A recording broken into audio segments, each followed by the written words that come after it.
Hello, everybody, and welcome to Press Box. This is John Carter. This afternoon, we're really pleased to be joined by both the Marine City and the St. Clair trap teams. Hello, and welcome to the show. Hello.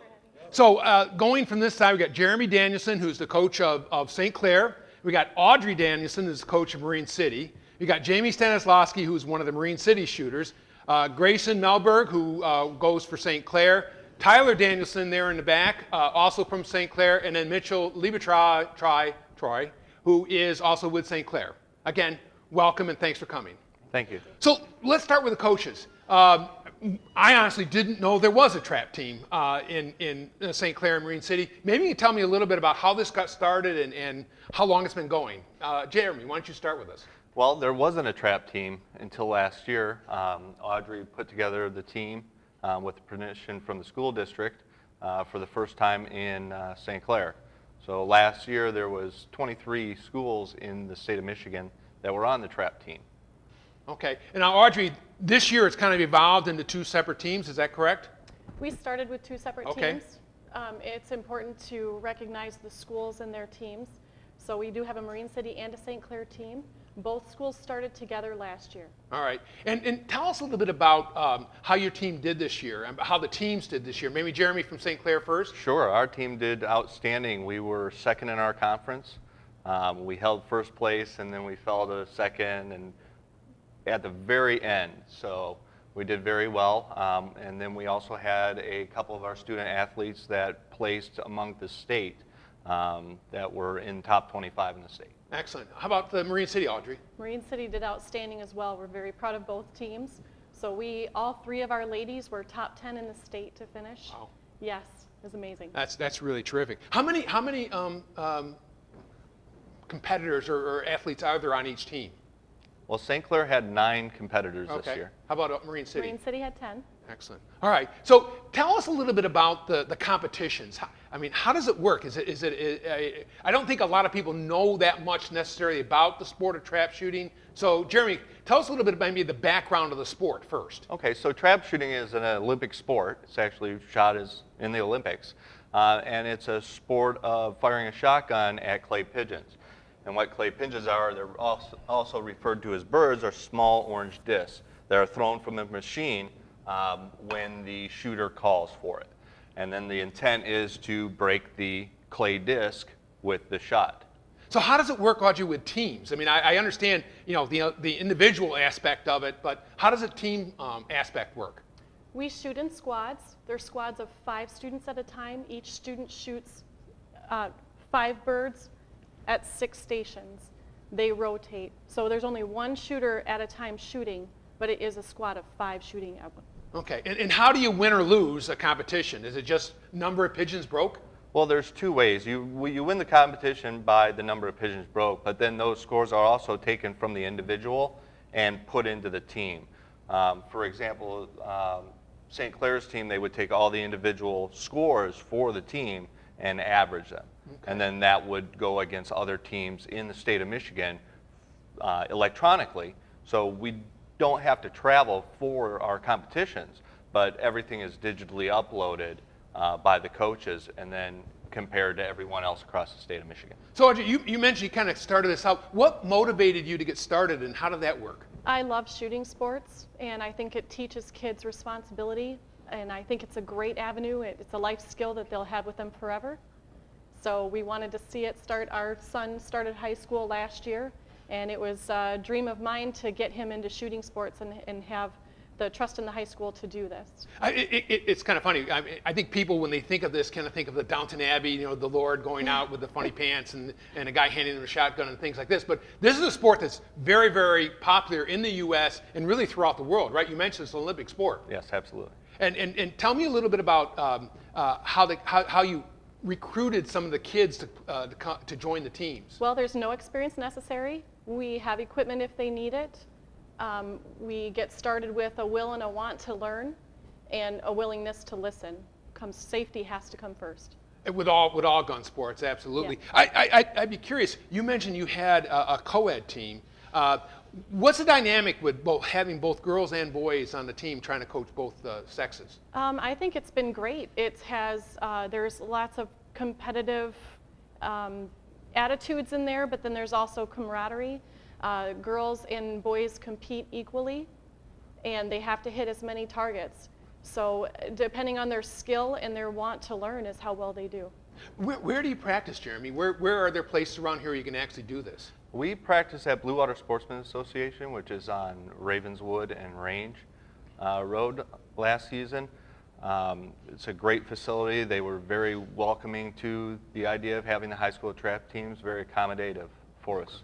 What other teams around here participate? Are they focused in one part of the state, or is it spread around, Audrey? It's more centralized in southeastern Michigan. We have schools like Anchor Bay. We have Fenton, North and Fenton. Algonac is looking to start a team. Northern Port Huron has a team. Yep, Port Huron Northern Utica has a team. is going to have a team this year. Armada. Oh, so it is. I mean, there's a lot of teams. It's not necessarily based in the Macomb area conference like a lot of other sports are, but these teams are from all around here, and you guys gather. Is it one-on-one competition, or is it normally kind of like a tournament? It's run like teams, and then individuals that excel are recognized in their conference and statewide. And Audrey, in most sports, kind of goes from the individual competitions to conference level to like districts and then to states. How does this work in trap shooting? This is by squad first, by team, then it goes on straight to states. Okay, excellent. Where were states this year? Where do they hold? States were in Mason, Michigan. Okay, and at that level, does the course get more complicated or difficult, or is it all basically kind of standardized? It's all the same. There's a certain criteria that the clay pigeons have to come out of the machine at a certain speed, a certain angle, or a certain variation of angles, because they do come out in different directions. But it's very controlled and very constant throughout the state. Okay. Is that probably a safety issue primarily? Well, safety and Standards fairness. for competition. Yeah, Sure. so it's the same way everywhere when you're Yes. make sure they're doing the same things. Okay, well let's talk a little bit to the athletes, and I, again, appreciate you all coming in, and maybe start with Jamie.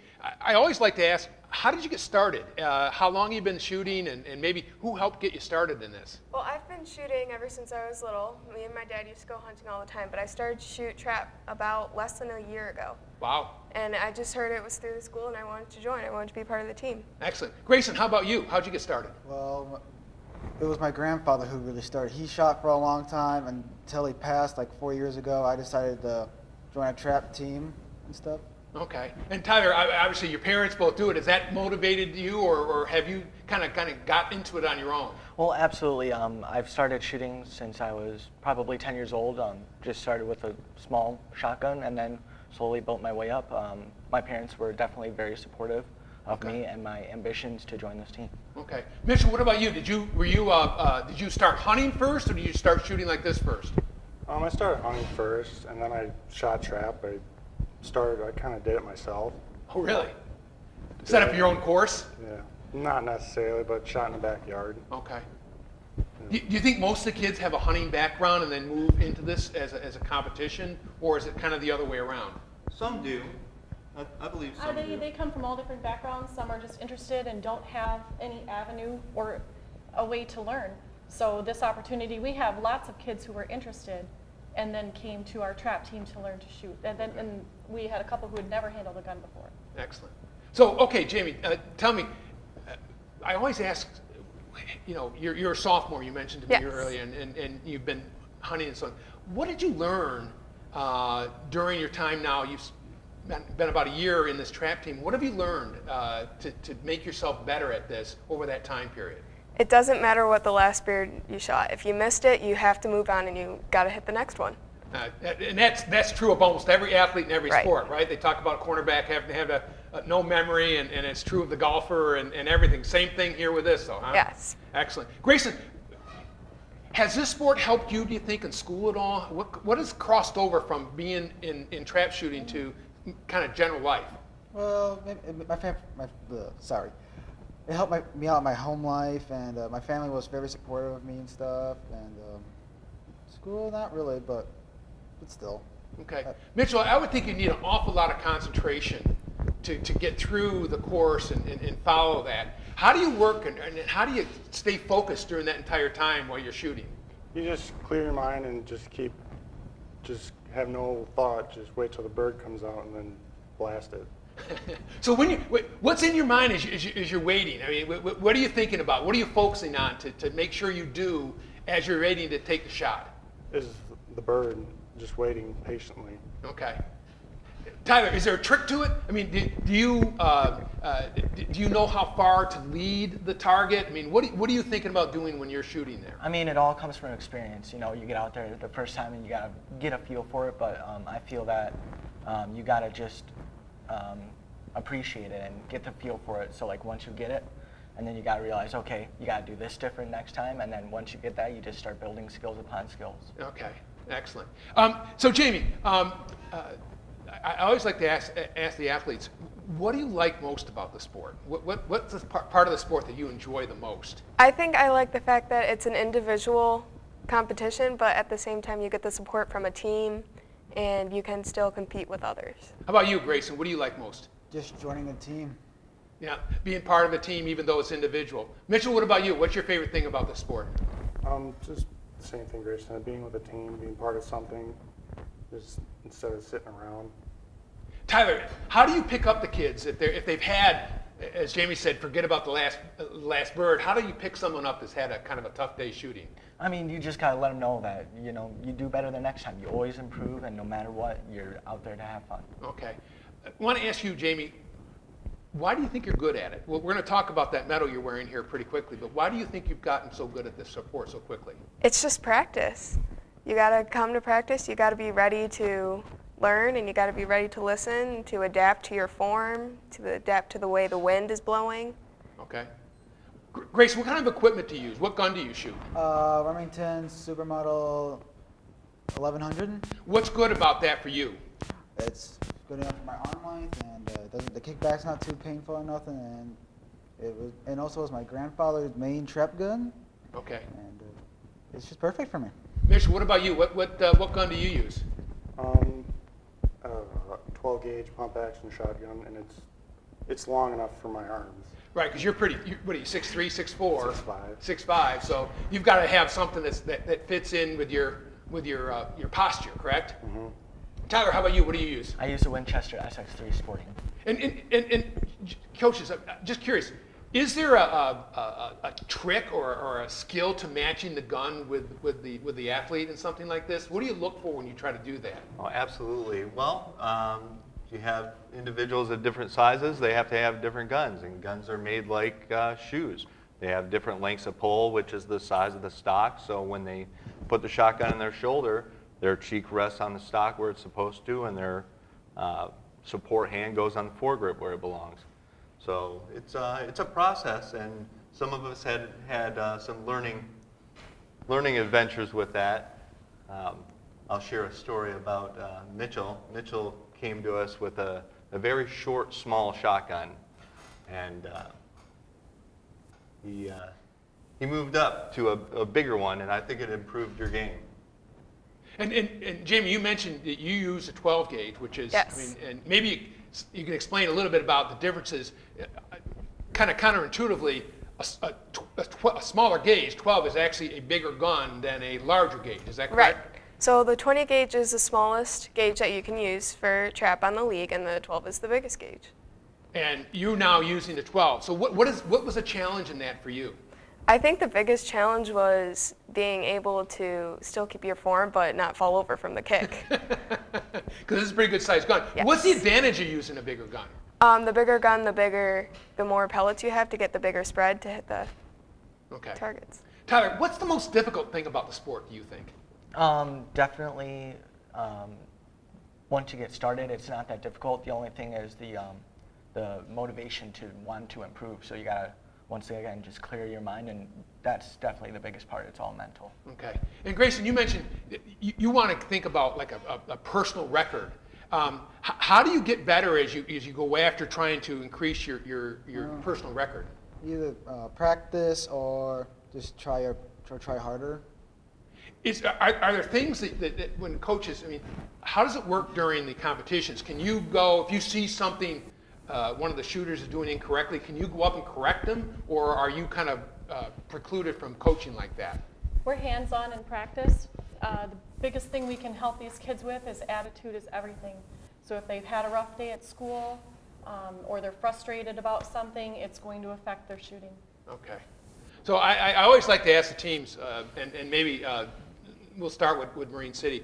Are there any kind of superstitions that you do as a team to get yourselves ready, to psych yourselves up? You can't be serious about it. I mean, you've got to be serious on the trap field, but in the trap house, we're fun, we're a family, we mess around together, we make jokes. Okay. And Mitchell, how about from the St. Clair team? Is there something you guys all do with to start out a match, getting it ready? Not necessarily. We just have fun, and then on the trap field, it's all serious. Who's the funniest one on the team, though? Probably myself. Oh, really? So tell us a little bit more. What do you do to keep them loose? Just goof around, just trying to have some fun, trying to make it not so strict and bland, and throw a little mixture and throw a little fun in there too. Yeah. I mean, obviously, you only have X number of targets, and you got to hit them. If you miss a couple, it'd be like, it doesn't take long, I would think, before the attitudes can kind of go down pretty quickly. So you got to have people who are keeping the rest of the team up. Yeah, and it's a factor of weather. Oh, yeah. We've shot in the sideways rain, so it's a factor of weather too. So Jamie, we mentioned before you're wearing the medal. Maybe you can hold it up a little bit for everyone. You were the state champion. I was. Ladies state champion. Tell us a little bit about that competition and how you got to that level. Well, it was very interesting this year because I'd never been to the trap field in Mason before. And it was like trap field as long as you could see, and there were so many people there. It was just a great environment to be in. So how did the competition work? Were you do you just count up the number of pigeons, or are you actually kind of playing against somebody else in a box next to you? You're kind of playing against somebody else on the field next to you. Okay. Did you know who your competition was going into it? You did, but you didn't. There was always that surprise person. Okay. And how? I mean, so how did you do? What was your score to allow you to win state championship? Well, we shot 100 birds that day, and I got 86 out of 100. Wow. And so it was very exciting. That's pretty amazing. When she started with the team, our goal, I think, was to keep her hitting 10. And she hit a remarkable 86 at states. So was that your best ever? Yes, that was my best. So basically, you peaked at exactly the right Yep. time. Terrific. So Tyler and the other guys from St. Clair, what was your experience like at States? We were definitely nervous. It was the first time going there. It was brand new for all of us, I would think, and we were a little bit tight. I would agree that we were a little bit tight as a team, but we definitely pulled through. Mitchell dropped a few jokes and loosened us up, but we did great. So you think you'll be going back next year, Grayson? Is that the idea? Yes, I hope I do go back next year. So Mitchell, tell us a little bit about how many other teams were there. I mean, was it just overwhelming? Yeah, overwhelming. There was a lot of teams and a lot of other people competing against you and everything else. So. Did you see some really terrific shooters? I mean, some kids who were really pretty good. We competed against kids who are extremely experienced, and most of our kids were just getting started. So it was awesome to see them really shine and hold their own. Oh, that's terrific. And again, from an East China standpoint, Yep. that just makes you feel proud that you did so well. And we see a lot of athletes coming through here who talk about that first time at States, and the fact it's really hard not to get wide-eyed. And Jamie, I got to congratulate you again, because being able to come through with your best score ever at that level is just an amazing accomplishment. Congratulations. Thank you. So, coaches, just want to go back and it really sounds terrific getting both these teams started and having kids have a chance to do this. Tell us a little bit about the community service activity you did that kind of sums up how this year went for you guys. Not only did we want to get the teams going, but community service is very important when it comes to team building, and it's something that we should do and we should seek to do. So we have a young man who is from East China, and he was deployed to Afghanistan, and he was killed in Afghanistan, and he was a member of our gun range. Okay. And there's a memorial garden there, and every year the gun range gets flowers, and they plant flowers And this year I asked for our trap teams to do that in recognition of his service and honor him for Memorial Weekend, and to have the kids have an opportunity to give back. That's terrific. And just tell me, how many of the kids showed up, and how did it go that day? I think all of them showed up that day. Yeah, I think everyone. That's tremendous. Yeah. That's tremendous. So, what's on store for next year? I mean, when is the season run, and what are you looking for your next competitions? It's a spring season. It's a 9-week season. Its registration opens up January 15th, and then we start shooting around the end of March. Competition is April through May. Okay. So it's a 9-week season. So if anybody's watching this, you guys are very interested in getting more kids involved and more kids in this team sport. Absolutely. We're going to be doing some open houses at the school. We have the support of the athletic directors at both schools, so we're going to try to recruit some more team members and hopefully grow the team. Excellent. Well, listen, I really appreciate you all coming in. Congratulations, coaches, on what sounded like a great year. Jamie, just an amazing accomplishment, and for everybody, enjoyed having you in and talking about your sport, and really want to see it continue and do great for East China School District. Thanks again. Thank you. All right, that's it for our program here today at Press Box. We'll see you again soon. This is John Carter saying goodbye, and talk to you soon.